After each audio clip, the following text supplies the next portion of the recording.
Good morning, gut buckets. From around the world to your backyard. Zuzu Radio. Welcome to Zuzu Radio. I'm your host, Bran, and this is the Label Lookback episode, which does not feature a guest. It's just me kind of going off the top of my head, talking about all the stuff that Steak and Cake Records has put out this year, giving you the details, the behind-the-scenes information. It's an annual episode, and last year, before I got into the releases, I kind of led with a little thank you section, and I want to make that a custom. So I'm going to name a few people that are on the nice list this year, and big shocker, many are repeat honorees. So we've got Chris Chavez, Matt Smith, the folks at The Hive. You guys are working so hard right now to highlight the scene. I just want you to know it doesn't go unnoticed. The work you do is what helps to build a strong community, and I'm just really grateful for that. Chelsea O'Donnell, we are so lucky to have you promoting local artists on the radio. It's a rare and special gift to hear a thing you made coming back at you in that way, through the airwaves, you know? Kind of makes me feel like Guy Patterson, so thank you so much, Chelsea. And last one goes out just in general to all the people that take the time to listen, that take the time to tell you what they think of your art, and how about the people that actually buy it? I mean, man, thank you to anyone that spent money on local music this year. You guys are so important and somewhat unsung, so I just want to say I really appreciate you. I appreciate the investment. All right, let's get into it. First up, we have EDM Man, the birth of EDM Man. Oh, man. I got to tell you, Robert Zinni is a guy that I have collaborated with in many, many different forms. We started off as filmmakers together. He's basically the guy that got me into filmmaking with my iPhone and showed me that it was possible. Although we knew each other in high school, we weren't very close friends until after high school, and we started working creatively, but eventually he ended up moving to Arizona. And out there in Prescott, Arizona, he developed this variety show called the TBD Show, which was sort of a combination of live music and sketch comedy. And somehow that particular program developed into this rave series. I guess there was some sort of desire to have these rave-like events out there. So he came to me and asked if I would put together a couple songs that fit this rave genre, something that he could use during the live sets, something that featured his voice, you know, so that he could take the mic and kind of take over on the performance end of things for those songs. And yeah, I was like, well, how do I write this stuff? It was hard to pick the song, too, from this particular album because we went in a lot of different directions. There's one song in particular called Future Peoples, which I would encourage you to listen to. It's based on Baz Luhrmann's Sunscreen song, which I'll spare you the details, but Wikipedia that sometime and look it up. It was quite a moment in the summer of 1999. Couldn't get away from that song. And we sort of based one of our songs on that. But I said to myself, you know what, that's maybe a little too heavy. I think I got to lead with a club jam. If we're going to be looking back at the label, I want to start off something fun, something easy. So we're going to play a track called Feels Good. Check it out. Feels good to feel again. Feels good to feel again. Feels good to feel, feel, feel, feel, feel, feel. Feels good to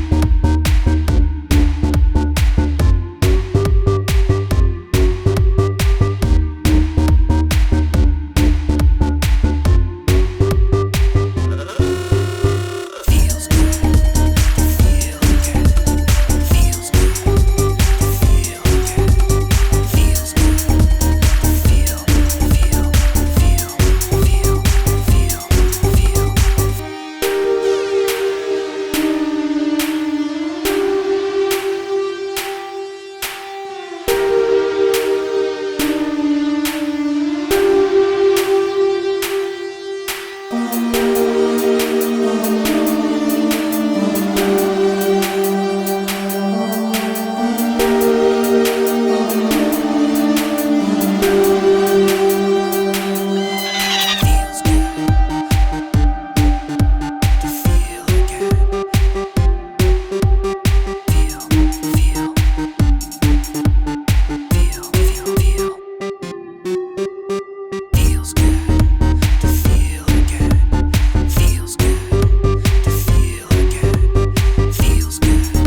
I don't know if you know this, but the basement where I'm recording this episode right now actually used to be a basement venue called Curly's from 2015 to 2020. Lots of bands came through and played during that time, and I believe it was for the label's 9-year anniversary. I want to say 9 years. A band called Urban Planning came through, and that band was led by, he was a part of the band, I'll say. His name is Chet, and got to know him from that performance and ended up hanging out a little bit, jamming a little bit. He's actually one of the actors in my film Good Show. Super great dude. Really enjoy his style of music making. And eventually, it took a little while, but we finally got around to tracking something together. And when Chet came in to kind of dream up what we were going to make, we sort of centered the whole project on our love of this album, Diamond Jubilee, by this band Cindy Lee. Kind of interesting at that moment. They were one of the few bands that was only offering their album on Bandcamp. Now, obviously, that's transitioned quite a bit to a lot of bands are doing that now, but it felt like this little treasure that you could only access in one certain way. It was very special. And the music itself is just sonically really interesting. And it gave us a target to aim at. Like many of the projects I've worked on, one of the most important phases is the foundational level, when we put the fundamental elements on the ground floor so that we can build on top of them. And I knew right away, Chet's got this really specific pedal board, and the tone inside that pedal board is what I would call like Chet tone, you know? And I wanted every song to be imbued with the Chet tone.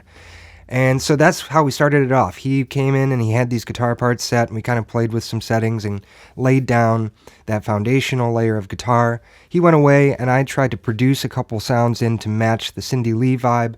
I really was treating the drums in such a secondary, or just way beyond the primary. Usually drums for me, being a drummer, I guess, I put them towards the top of the mix.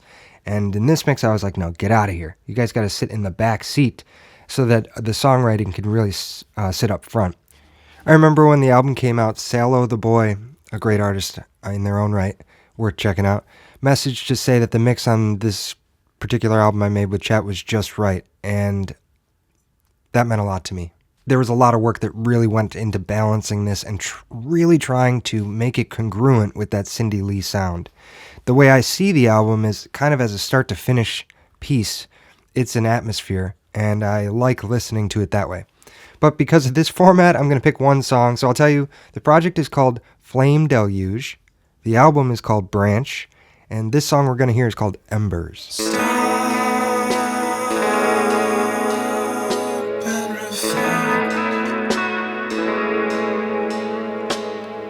Is this true?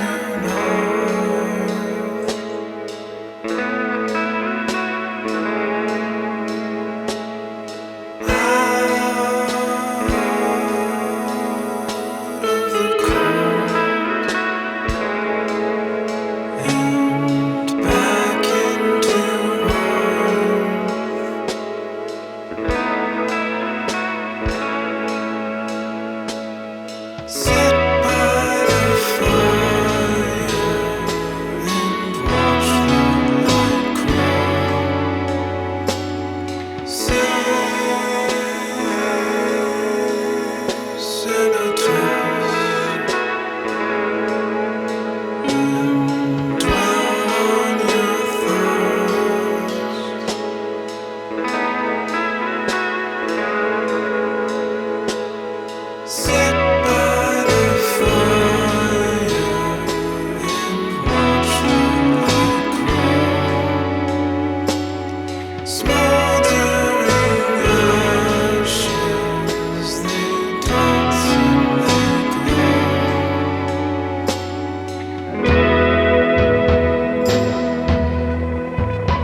past few years for my birthday, I've kind of been cycling between two personal gifts to myself.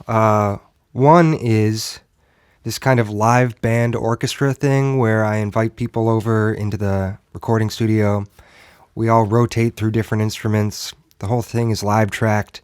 After everybody leaves, I go in and chop everything up like I like to do and make an album out of it. That's one part of the cycle. The other part of the cycle, this is like an every other year thing, if you get me, is this collaboration album where I ask my friends to send in any piece of audio, whether it's just like a voice memo of them humming something, or it could be stems from a project they never finished, or it really could be anything. The sound of your refrigerator humming.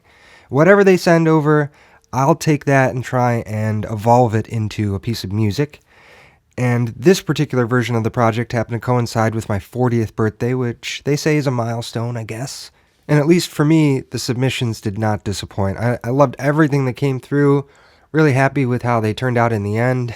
They can be so distant from what they originally were. I think it's fun for the artist and fun for me to put things together here.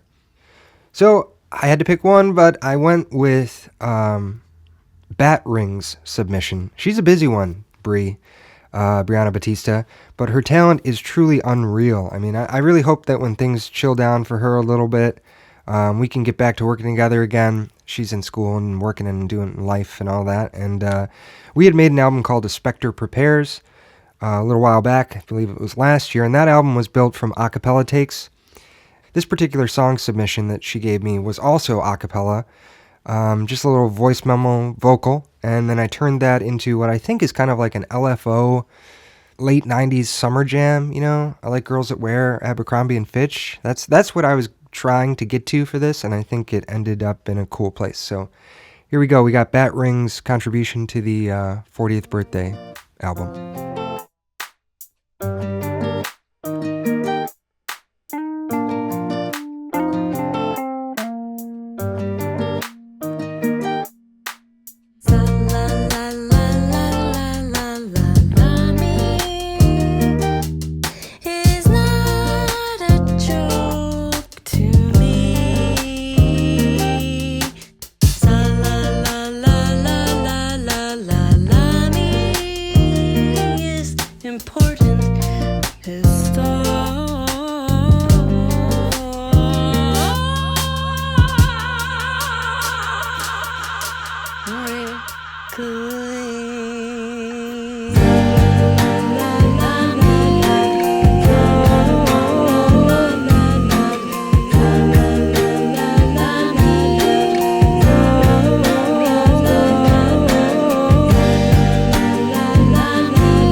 10 years ago, I recorded an album for Chelsea O'Donnell's band. Her first band release, I believe.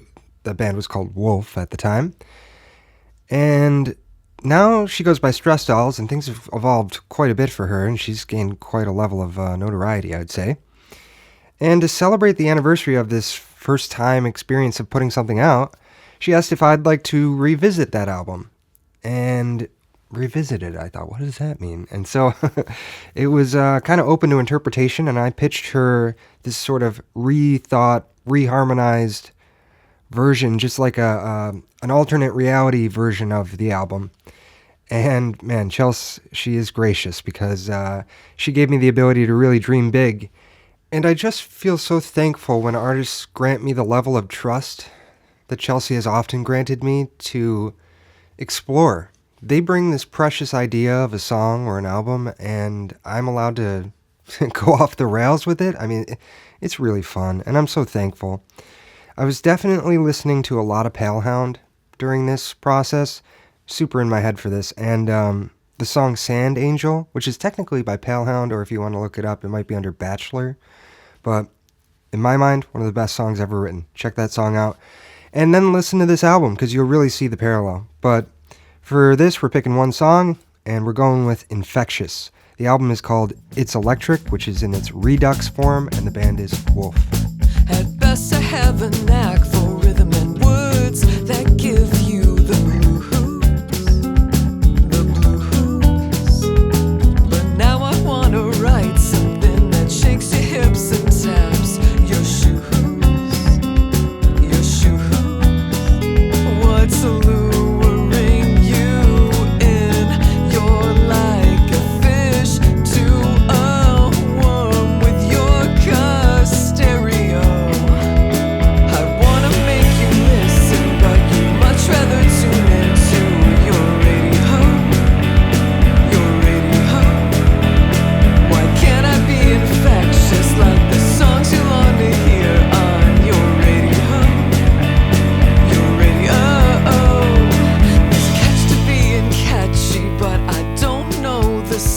it. Do you who?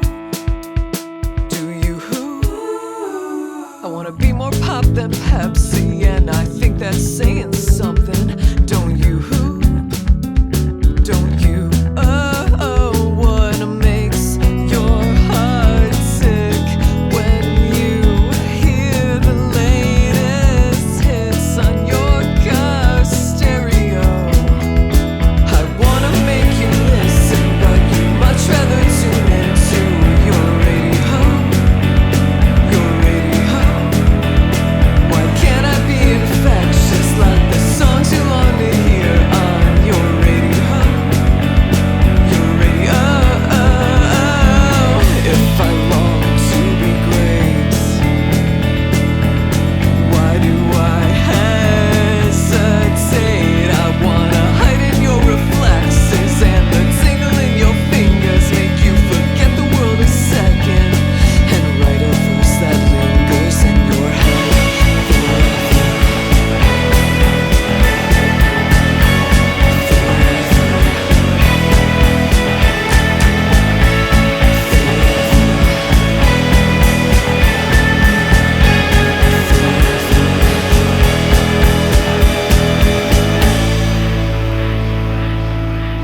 I could be wrong on my dates here, but I'm pretty sure that at the end of 2024, Logic introduced this ability to process a WAV file and stem split it. That basically means that if I have a song that has any number of instruments in it, I can click a button and Logic will differentiate those instruments so that I can play with the volume or effect of each one. Pretty amazing future stuff there. And this next project was basically the process of getting to know the possibilities of that function. In so many ways, like what I have done on other albums, Deconstruction and such, this is really proof that it's all context that delivers the experience. You know, these songs are songs I know and love, and then when you rearrange them and put them into relationship with other pieces of music, it's surprising how differently you might feel about the performance, or just surprising how well things fit together in such a random way. I mean, in this particular song, we're going to hear ODB right next to the Rolling Stones, and for some reason, man, it really hits. I guess the way to make that happen, especially when it's unconventional and difficult to know what's going to go where, is to have all of the samples in one session. That's how I built these, under the name Bunk, I should say. Bunk is my sample-focused moniker. And if I have all the samples in one session, I can basically mute and unmute all day long and see what goes together and what doesn't. And there are times where I'm just blown away, like, how does that work? But it does. With this one, I ended up using real drums and real bass mixed in with the samples, and then found myself occasionally pitch shifting vocals to match the new dynamics that were at play. And that's definitely what I did with the Hey Dirty part. The sung part of this ODB song fits over top of this piano line in such a way where I needed to adjust a note or two, but man, I love where it sits now. So here we go. This is from the album Stems by Bunk, and it's just titled ODB. Give me your number, I'll call you up.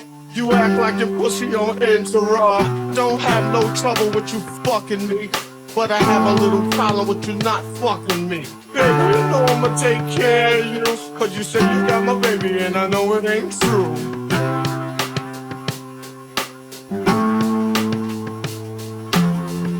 I've been holding out so long. Lord, I miss you.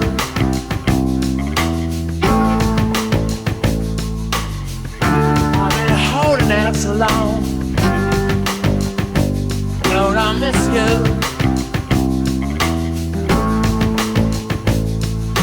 Now that you heard my charming voice, you couldn't get another nigga who she won't get moist. If you wanna look good and not be bummy, girl, you better give me that money.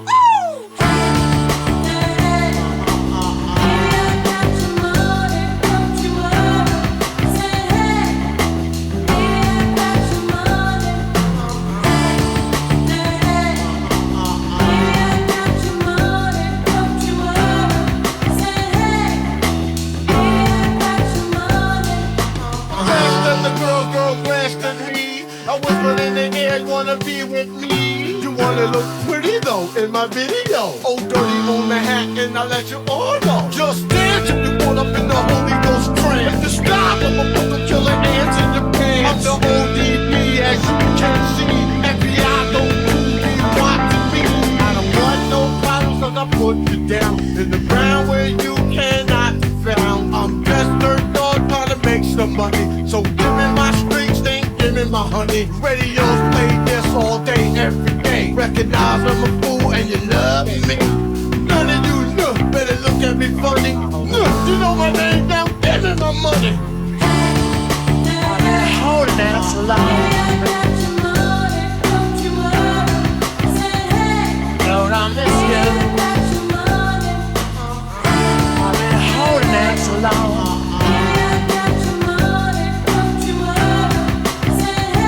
Lord, I miss you.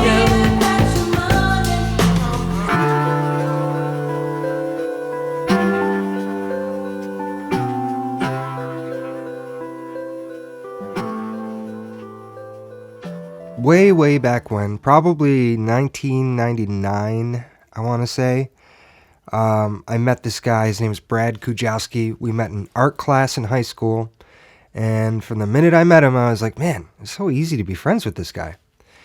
And we only learned later on just how connected our brains are musically. He would come over sometimes to my mom's house. We'd jam in the basement. Me, Brad, my brother sometimes. It was just wild to see this guy who, you know, when you vibe with someone's personality and the friendship is strong, and they also have artistic, creative impulses, and you put all that stuff together in a room, it's kind of amazing what can happen. When we collaborate, he pushes me to explore styles that I loved as a kid that I have turned away from over time, and I think it's just such a valuable influence to have someone who helps you remember your roots, you know, and to not lose track of that. Brad and I made music for many years under the name Scary Planetary, but then, you know, a while back, he became a dad. And as you know, that will change things, most specifically the amount of time you have available for things like art. And so in the in-between time, as his two sons were sort of growing up, we didn't collaborate that much. But then one day, I think things just sort of hit this perfect moment where we were both available and we were able to get some dates on the calendar. And next thing you know, we had a full-length record. And it's really the first time we put out a full-length since 2013. So over 10 years of, messing around here and there, but never really making a full effort. This was the year where we finally got something out. So super happy to be back and looking forward to more songs with my good buddy Brad. So as I said, the project is called Scary Planetary. The album is called Good News. And we're going to hear Waking Up in a Field of Wallflowers, which, if you catch the reference, you're going to notice the song is definitely an ode to a song that came out in 1999 or somewhere around there. Fleeting fears of fleeing, running at full speed, burning up a tank of gas to get me where I need. This moment, this feeling, this potent form of grieving, familiar as it were, familiar to me.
I believe that in working with certain people, you're drawn to certain approaches that pull out the best in them and the best in you. And for some reason, whenever I get together with Jake King, we seem to settle on this stream of consciousness style music making where the elements are completely free flowing. It's kind of like the energy he projects out into the universe. You know, he's just very flowing. Can I say that? I mean, I just love the guy. He's great. And the only thing better than his personality is his musicianship. I mean, he rips on guitar. But for this one, it was kind of weird because we knew that we had done a guitar album. And we had done other albums and stuff. And we were like, well, what are we going to do differently this time? And he had a clarinet. And he was like, oh, what if we do something with that? And again, talking about building on fundamental core elements and letting the rest build from there, we had him track full takes of clarinet improvisations for each song. Then we went back and he just improvised these wild guitar takes over top of the clarinet. And there are moments where you can hear the voices of each instrument interacting, having a conversation, it feels like. After that, I think he left and I put drums and bass on, and those instruments were really meant to just be supportive and structural and not really take anything away from what was there. Oh, I should say, before he left, you know, a lot of times I send the artist away and then they come back and do vocals, but for this one, for some reason, I made him dress up into this like alter ego to deliver his improvised vocals. And I know he developed a name, but like soon after it happened, we forgot what the name was. It kind of made me think it was the spirit of someone long gone and they were sort of covering their tracks a little bit. But whatever it is, we another album from Cheshire Cat, you know, burst into existence. This one's called This Place Is the Place, which is something that Jake says in the background. And this track is just titled Number 3.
So when we left off talking about Robert Zinni, he was basically producing these rave events in this small little community of Prescott, Arizona, and things were going really well. Seemed like the events were getting bigger and bigger.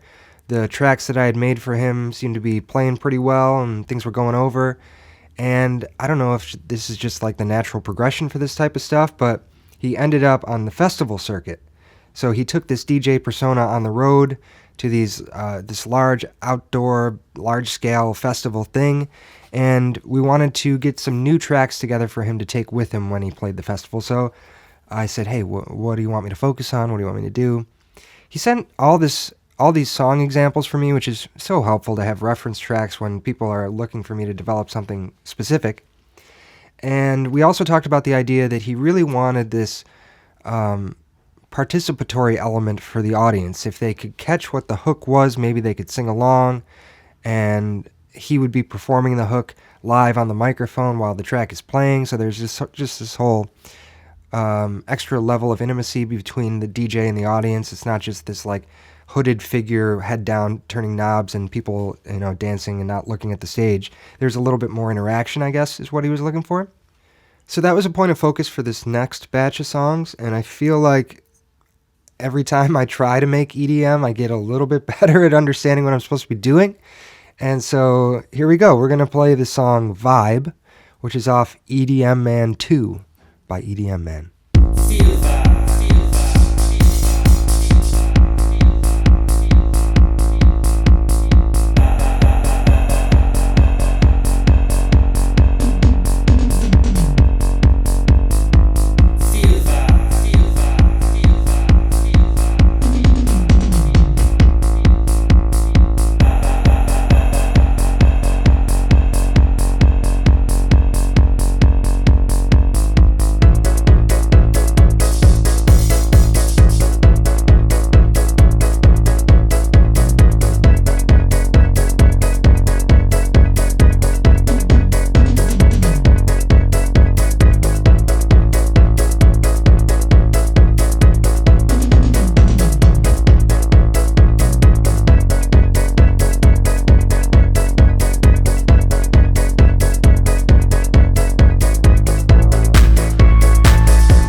Every couple years I get a text that I love to get. I open up my phone and it's Shane Meyer, and he's asking to lay down a few songs. Usually it's a bunch of songs that he claims are like really old and have to be put to bed, and I'm happy to help out. I love that.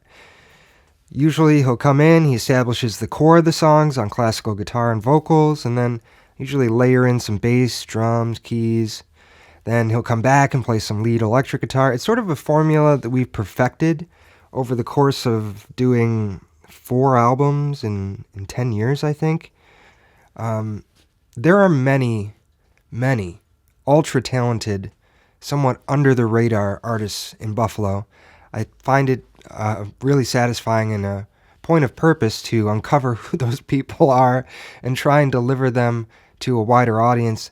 Shane, to me, hands down, one of the best songwriters around in the country, in the world. I don't know. His lyrics are so fascinating to me. The way he constructs them within the song, is genuinely moving.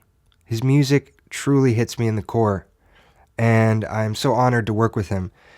For this, I picked the song Green Pedestrian Bridge, but again, all the songs on the album are really strong. The album is called To the Broken Coast on the Crystal Wave, It's You, Oh Hey. It's kind of a long-ass title. And the artist is named Shane Meyer. Here we go. Meet me on your motorbike, we'll walk a mile up the dike and bear left at the bridge, the green pedestrian bridge, and rain at the top of the hour.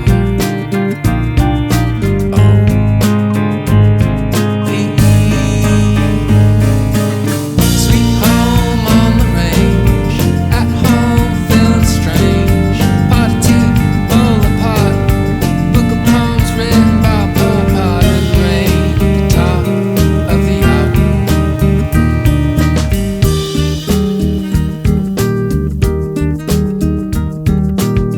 Turkey vulture circle overhead, we converse lightly on death, and you remind me again about Elvira Madigan, rain, top of the hour.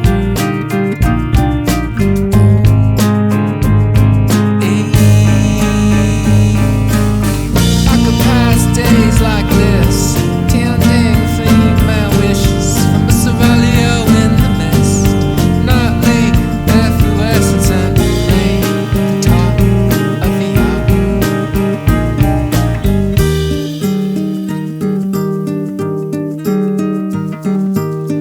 Under the overpass, over the underpass, under the overpass, over the underpass, and rain, top of the hour.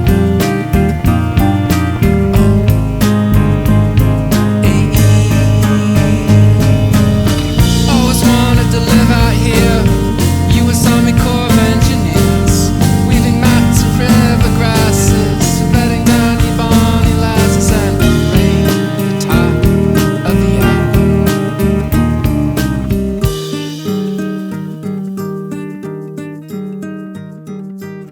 Well, we've reached the point where I've got to talk about my solo work, and that is not always comfortable or easy for me, but I'm going to give it a shot. This is no feigned modesty. I just feel like you make your own music, and it's like, what the hell do I even say about this? You make somebody else's music, you're like, oh yeah, I could talk about it, anything I want with it. I could tell you lots of stuff about it. I don't know why that is. It's just like some sort of mental barrier. But I have a couple notes here, and let me go through them. Maybe you heard that as part of like a yearly purge in October, I try to release an album. And for the past couple years, they've been double albums, where I split my style in half. There's a side with vocals, which is sort of like a singer-songwriter, more conventional structure. And this year, that leaned into kind of a, I'm going to say post-pop punk style? I don't know. Like, it's not Blink-182, and it's not The Strokes or Saves the Day, which were two bands that I did use as reference points. I'm not sure what it is, but it's definitely more conventional. And then on the other side of the album, well, I guess I'll talk about that next when we play it, but let me just say this.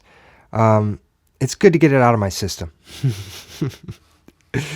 I love instrumental music, and I love experimental deconstructions, but every once in a while, I really have just got to write songs, like simple, structured songs that have a verse and a chorus, and yeah, it's good to get them out.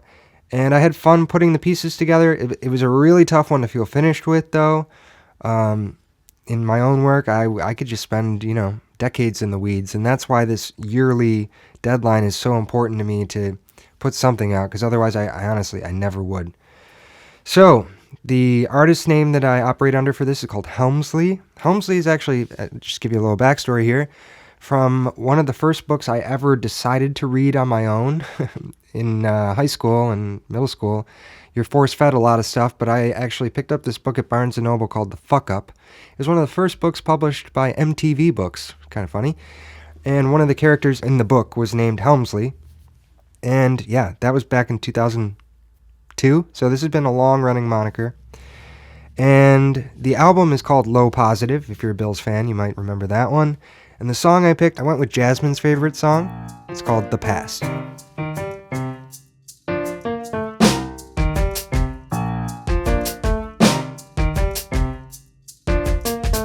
I left my shadow in the car. I caught it looking at a bird. I hung the curtains, velvet blur, my inner world. I locked my keys inside the fridge. The fridge was walking out the door. The silence built a little bridge. It's one I've crossed before.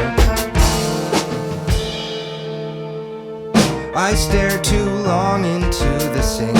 It offered nothing but the drain. The dishes asked me what to think, and I explained. I swept the corners of the room. The dust set leave me here instead.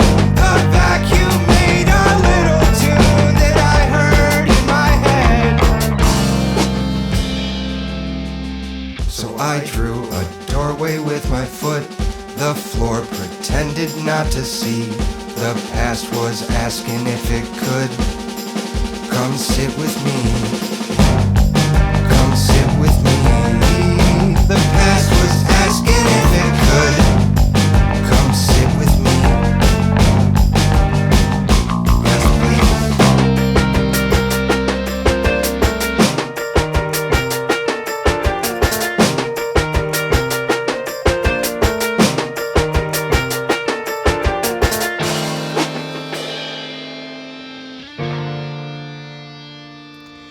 So if that was the conventional singer-songwriter side of the album, then this other side is probably like experimental instrumental hip-hop, or maybe it's kind of like a neo-funk sometimes. I don't know. I just know Kenny Siegel, he's my North Star for this project. This is a producer, I think he's in LA. He got big working with Billy Woods, I think. But yeah, I try to challenge myself, much like his style, to reinterpret the song every time the phrase repeats. You know, it's like trying to add a little something extra every time. Or maybe that not adding, maybe it's more like subtracting something that you didn't realize was in the foundation, so that when you pull it out, it's like a little rug pull, sort of like a fun moment for the listener. And it just seems like when you've got everything, like the kitchen sink approach, jammed into a session, and then you have it all muted, you can rearrange the pieces and sort of pop around and see what's worth building off of. It's very similar to the style that I developed with Bunk and those samples. You've got to have everything within reach, and you have to have complete flexibility in your mind so that whatever the thing is that you're unmuting and trying to work into the piece, it has to, you need to allow yourself the full range of change, you might say, like slowing it down, pitch shifting it, chopping it up, all those, anything that you can do to adjust it and smooth it in to the larger piece. I just love that kind of problem solving, and I think that's where one of my strengths is, looking at something from a lot of different angles and making a choice that leads in the right direction. So anyways, that's basically what this side of the album is about. It's called High Strangeness, and we're going to hear a song called CableNet Valedictorian.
Commanding a starship is your first best destiny.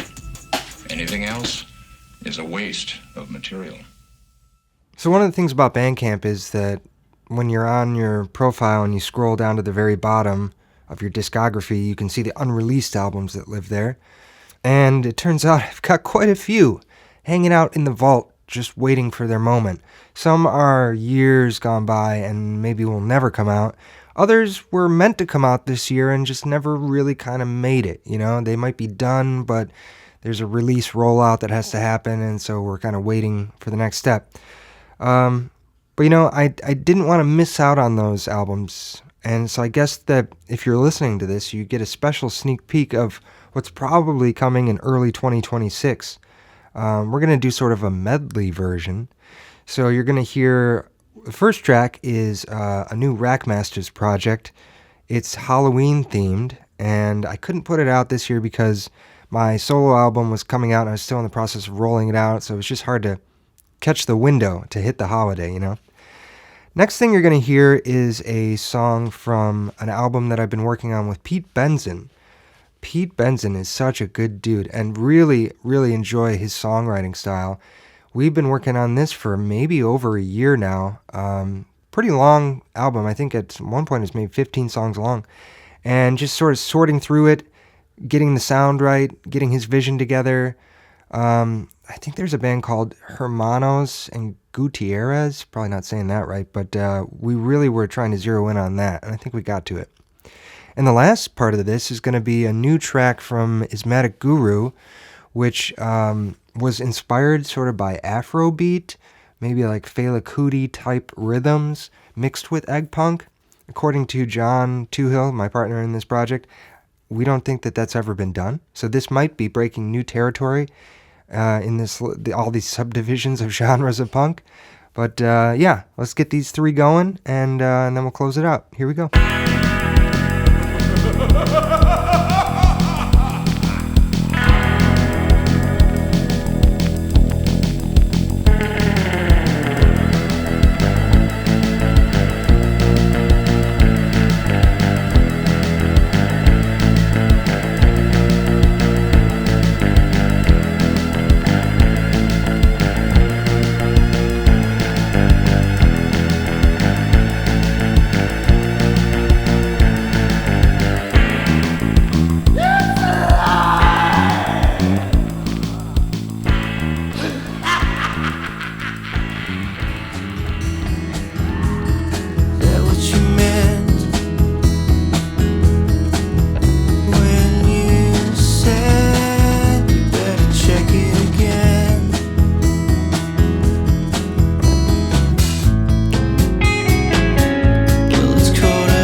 And there it is, the label Lookback 2025, in the books.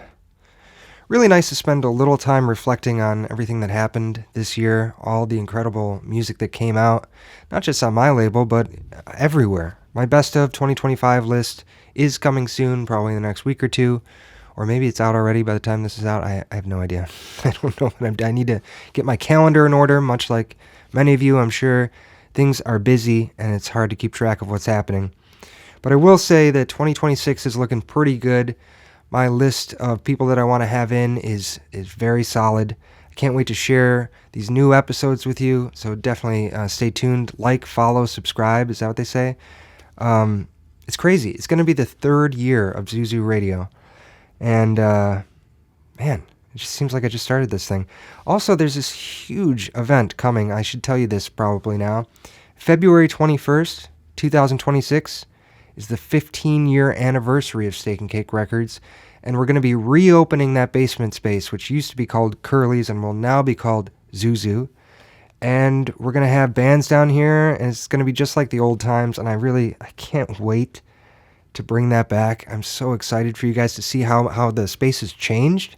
Huge shout out to my mom, Mary Lou Schlia of Schlia Projects, for dumping her heart, soul, time, and energy and money into making the space beautiful and creating this atmosphere that it just feels so nice to build community here. And I'm looking forward to having you all down. So, man, this is it. It's hard.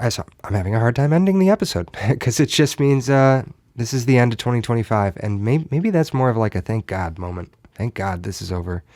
But looking forward to what comes next. Love you guys. See you in 2026. Go Bills.